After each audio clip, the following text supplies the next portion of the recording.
جب میں اس کو مارتا تھا وہ چیختی نہیں تھی، سسکیاں لیتی تھی، مجھے کچھ کہتی نہیں تھی۔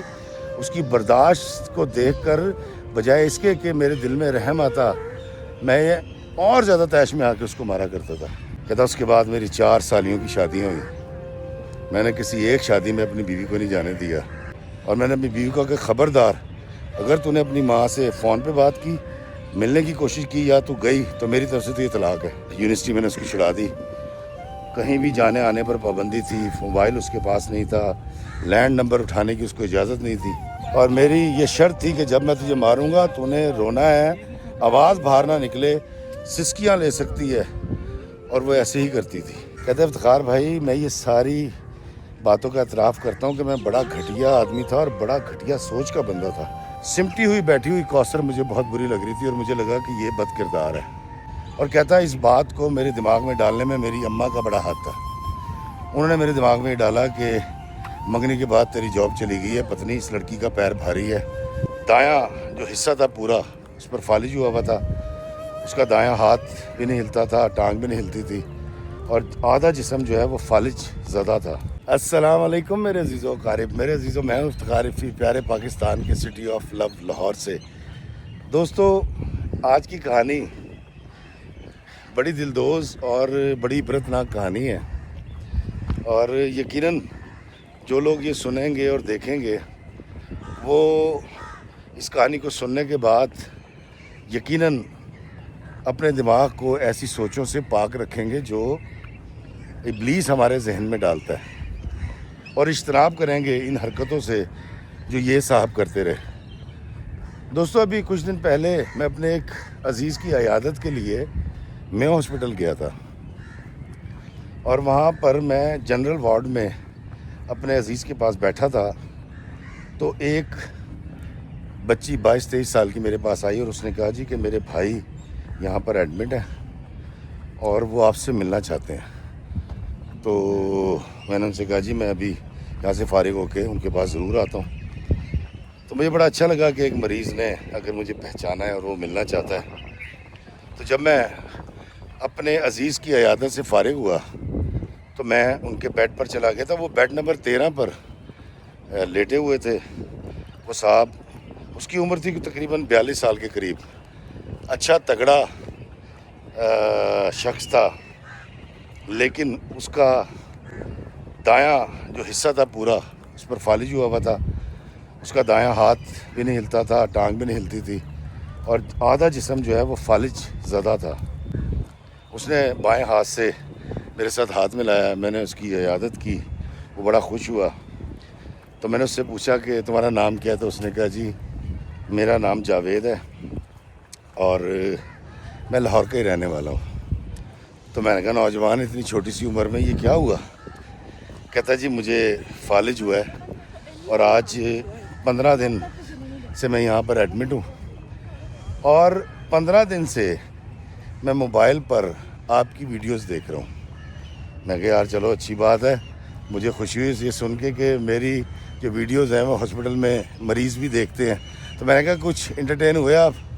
کہتے افتخار بھائی آپ کی ویڈیوز دیکھنے کے بعد مجھے لگا کہ کاش یہ ویڈیوز میں پہلے دیکھ لیتا تو میں اس انجام کو نہ پہنچتا۔ تو دوستو جاوید کی اس بات نے مجھ میں تجسس پیدا کر دیا کہ میں یہ جان سکوں کہ یہ پہلے کیسے سوچتا تھا اور میری ویڈیوز دیکھنے کے بعد اس میں کیا تبدیلی آئی ہے۔ تو میں اس کے پاس بیٹھ گیا، میں نے کہا جاوید بتاؤ کیا ہوا؟ تو دوستو جاوید نے جو مجھے کہانی سنائی وہ بڑی عجیب و غریب کہانی ہے، لیکن چونکہ وہ اعتراف کر رہا تھا تو اس لیے شاید وہ سب سچ بول رہا تھا۔ دوستو جاوید نے کہا کہ سب سے پہلے میں یہ اعتراف کرتا ہوں کہ میں ایک کمینہ اور ظالم آدمی ہوں۔ تو میں نے اسے کہا نہیں یار آپ ایسا نہ کہیں، یقیناً میں سوچ رہا تھا کہ یہ بیمار ہے، تکلیف میں ہے، تو شاید اس لیے اس طرح کی سٹیٹمنٹ دے رہا ہے۔ میں نے کہا آپ چھوڑیں، مجھے کہانی سنائیں کہ ہوا کیا تھا آپ کے ساتھ۔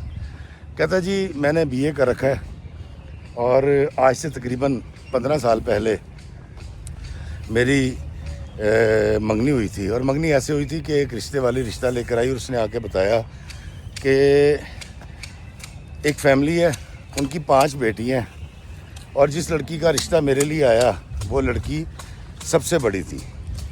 اس کا نام کوثر ہے اور اس کا باپ ہے نہیں, بھائی کوئی نہیں ہے, صرف ماں ہے. تو رشتے والے نے صاحب بتایا کہ یہ لوگ جہیز وغیرہ نہیں دے سکیں گے, اتنا زیادہ کچھ نہیں کر سکیں گے, نہ زیور چڑھا سکیں گے, لیکن یہ ہے کہ لڑکی بہت اچھی ہے, خاندان بہت اچھا ہے, لڑکی بہت خوبصورت ہے. کہتا میں چلا گیا اپنی ماں کے ساتھ اور میں نے شرط یہ رکھی کہ پہلے لڑکی کو میں ملوں گا, دیکھوں گا, پھر طے کروں گا. وہ لوگ یقیناً غریب لوگ تھے, سر کا سائیں نہیں تھا, تو انہوں نے ہمیں بلایا, لڑکی کو میرے سامنے بٹھایا گیا. میں نے اس سے بات کی. اس کا نام کوثر ہے اور بہت خوبصورت ہے کوثر, آج بھی بہت خوبصورت ہے. تو اس کو دیکھ کے میرے ذہن میں پہلا سوال یہ پیدا ہوا کہ میں اتنا خوبصورت نہیں ہوں, یہ اتنی خوبصورت ہے اور BA پاس بھی ہے, تو یہ مجھ سے کیوں شادی کرنا چاہتے ہیں یا مجھے رشتہ کیوں دے رہے ہیں. کہتے ہیں یہ سوال میرے ذہن میں پتہ نہیں کیوں آیا اور کیسے آیا. خیر بتا وہاں سے واپس آئے, میں نے ہاں کر دی رشتے والی کو اور ہماری منگنی ہو گئی. اب منگنی ہونے کے بعد میں جہاں جاب کر رہا تھا میری جاب چلی گئی, تو میرے ذہن میں یہ بات پیدا ہوئی کہ یہ لڑکی جو ہے, یہ رشتہ جو ہے یہ کچھ منحوس قسم کا ہے کہ منگنی ہوتی میری نوکری چلی گئی. اور کہتا ہے اس بات کو میرے دماغ میں ڈالنے میں میری اماں کا بڑا ہاتھ تھا. انہوں نے میرے دماغ میں یہ ڈالا کہ منگنی کے بعد تیری جاب چلی گئی ہے, پتہ نہیں اس لڑکی کا پیر بھاری ہے. کہتا میں ان چیزوں پہ یقین کرنے والا تھا اور میں نے اس بات کو ذہن میں جگہ ضرور دی, لیکن چونکہ کوثر کی خوبصورتی اور اس کا حسن جو ہے وہ مجھے بہت اٹریکٹ کر رہا تھا اور میں چاہ رہا تھا کہ کسی طریقے سے بھی ہماری شادی ہو جائے. لیکن شادی کے لیے کچھ بھی نہ میں کرتا تو 5-7 سوٹ بناتا بری کے اور ولیمہ کرتا, تو 2-2.5 لاکھ روپے جو تھے وہ بھی نہیں تھے میرے پاس. تو میرے ذہن میں ایک بڑا کمینہ قسم کا پلان آیا اور میں نے اس کو ایگزیکیوٹ کرنا شروع کر دیا. میں نے کیا یہ کہ ادھر کوثر نے MA میں داخلہ لے لیا تھا, وہ یونیورسٹی جانے لگی تھی, اور میں نے اپنی والدہ کے ہاتھ پیغام بھیجا کہ جی ہم نکاح کر لیتے ہیں, رخصتی اس وقت ہوگی جب یہ ڈگری کمپلیٹ کر لے گی. وہ کہتا یہ میری چال تھی اور کہتا وہ شریف لوگ تھے, آنٹی نے بات مان لی اور ہمارا نکاح ہو گیا. کہتا جب نکاح ہوا, نکاح کے بعد میں پلان کر رہا تھا کہ اب میں نے کیسے ان پر دباؤ ڈال کے رخصتی لینی ہے اور کوشش یہ کرنی ہے کہ میرے پیسے بچ جائیں. کہتا نکاح ہوا, نکاح ہونے کے بعد وہ یونیورسٹی جاتی تھی اور میں اس کا پیچھا کرتا تھا. جب وہ صبح جاتی تھی میں اپنی موٹر سائیکل پر بیٹھ کے نقاب پہن کے یا ڈھاٹا باندھ کے یا ہیلمٹ لینے کے بعد میں یونیورسٹی تک جاتا تھا اس کے پیچھے, اور پھر جب چھٹی ہوتی تھی یونیورسٹی کی تو اس کا پیچھا کرتا تھا, وہ کیسے آتی ہے, کس ویگن میں بیٹھتی ہے, کس بس میں بیٹھتی ہے, کون سی سہیلی ساتھ ہوتی ہے. مجھے 2 ہفتے میں ساری روٹین پتہ لگ گئی. پھر میں نے یونیورسٹی کے اندر دوستیاں کر لیں اور میں یہ دیکھتا تھا کہ میری بیوی ہونے والی کہاں بیٹھتی ہے, کس سے ملتی ہے, کیا کرتی ہے. کہتا وہ ایک نارملی جس طرح لڑکیاں ہوتی ہیں کنٹین میں بیٹھنا, لڑکیوں کے ساتھ اس کا اٹھنا بیٹھنا تھا, کلاس لیتی تھی اور سیدھی سے گھر آ جایا کرتی تھی. کہتا ایک دن کوثر کے ماموں ہمارے گھر آئے اور ان کی ممانی شادی کا کارڈ لے کر آئے تھے اور کوثر کے ماموزاد بھائی کی شادی تھی. کہتا جس دن شادی تھی اس دن بھی میں اپنی روٹین سے یونیورسٹی گیا اور یونیورسٹی میں نے دیکھا کہ یہ بیٹھی ہوئی تھی ایک باغ میں اپنی سہیلیوں کے ساتھ. سردیوں کا موسم تھا اور یہ کنو کھا رہے تھے. تو تھوڑی دیر کے بعد 2 لڑکے آئے اور وہ اس گروپ میں آ کر بیٹھ گئے. ایک لڑکا کوثر سے کچھ فاصلے پر اس کے ساتھ بیٹھ گیا, دوسرا لڑکا اس طرف آ گیا. اب 5 لڑکیوں کو 2 لڑکوں نے جوائن کر لیا. وہ باتیں کر رہے تھے, ہنس رہے تھے اور میں کوثر کو ہنستا دیکھ کر کوڑا تھا, تکلیف میں تھا اور میرے دل پہ چھریاں چل رہی تھیں. کہتا مجھے اس دن شک ہو گیا کہ کوثر کا کریکٹر ٹھیک نہیں ہے, یہ بد کردار ہے جو اس طرح ہنسی ٹھٹا کر رہی ہے لڑکوں کے ساتھ بیٹھ کے. اور میں یہ بھول گیا کہ وہاں کوثر کے علاوہ 4 اور لڑکیاں بھی بیٹھی ہوئی ہیں جو اس سے زیادہ ہنس رہی ہیں اور اس کے لڑکوں کے ہاتھوں پہ ہاتھ مار کے کہہ کے لگا رہی ہیں. لیکن